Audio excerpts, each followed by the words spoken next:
Share मार्केटमध्ये गुंतवणूक करून जास्त नफा मिळवून देण्याचं आमिष दाखवून कोट्यवधीची फसवणूक करणाऱ्या एका संघटित टोळीचा पर्दाफाश नवी मुंबई सायबर पोलिसांनी केला आहे. पोलिसांनी या प्रकरणात 8 जणांना अटक केली आहे. आरोपींनी बनावट इन्व्हेस्टमेंट ॲप तयार करून पीडितांकडून तब्बल 7,07,00,000 रुपयाहून अधिक रक्कम लुटली होती.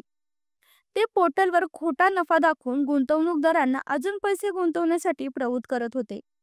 चौकशीत उघड झाले आहे की ही टोळी 2 भागात काम करत होती.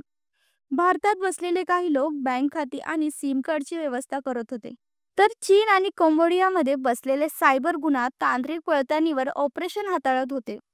हे परदेशी ठग ॲपच्या माध्यमातून भारतातील बँक खात्यावरून OTP घेत थेट व्यवहार करत होते.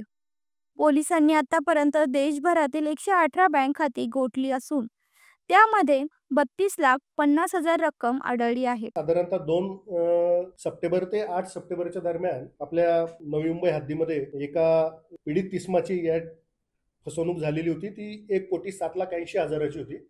त्याच्यामध्ये सायबर पोलीस स्टेशनला हा गुन्हा सायबर ॲक्ट खाली दाखल झाला आणि त्याचा तपास ज्यावेळेस चालू केला त्यावेळेस असं निदर्शनास आलं की ज्या व्हॉट्सअप ग्रुपमध्ये त्याची फसवणूक झालेली होती तो व्हॉट्सअप ग्रुप अजून ॲक्टिव्ह होता. तोपर्यंत तो व्हॉट्सअप ग्रुप ॲक्टिव्ह होता.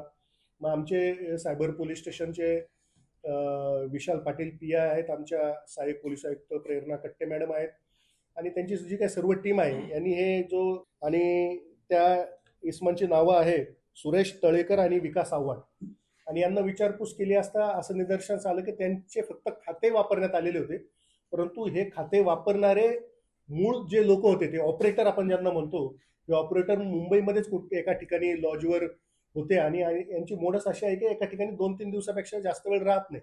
त्याच्यामधील आलेले सगळे कोण कोण रहिवासी होते त्यांचे आधार कार्ड वगैरे सगळं चेक केलं आणि त्याच्यामधून एक संशयित जो लॉज होता राधे रेसिडेन्सी याच्यामध्ये छापा टाकला आणि त्या ठिकाणी पर्टिक्युलरली हे जे ऑपरेट करणारे जे 5 लोक होते त्या ठिकाणी आपल्याला मिळाले. पहिल्या लेअरमधले जे खातेधारक आहे त्या खातेधारकांकडे आलेली जी काही जमा झालेली फसवणूक करून आलेली रक्कम ही हे लोक व्हॉट्सअप आणि टेलिग्रामच्या मदतीने हे परदेशामध्ये पाठवतात. मग ते परदेशातल्या पण आपण लिंक त्याच्यामध्ये डेव्हलप केलं तर त्या साधारणतः प्राथमिक तपासामध्ये असं निदर्शनास आलेलं आहे की ह्या लिंक चीन आणि कंबोडियामध्ये आहे. म्हणजे यांचे काही ऑपरेटर्स तिथे बसलेले आहेत आणि ते तिथून ते ऑपरेट करत आहेत. यामध्ये आतापर्यंत 118 खाती गोठवण्यात आलेली आहे आणि साधारणतः 32,50,000 रुपये या अकाउंट्समध्ये फ्रीज करण्यात आलेले आहे. अमोल कांबळे, जनशक्ती, नवी मुंबई.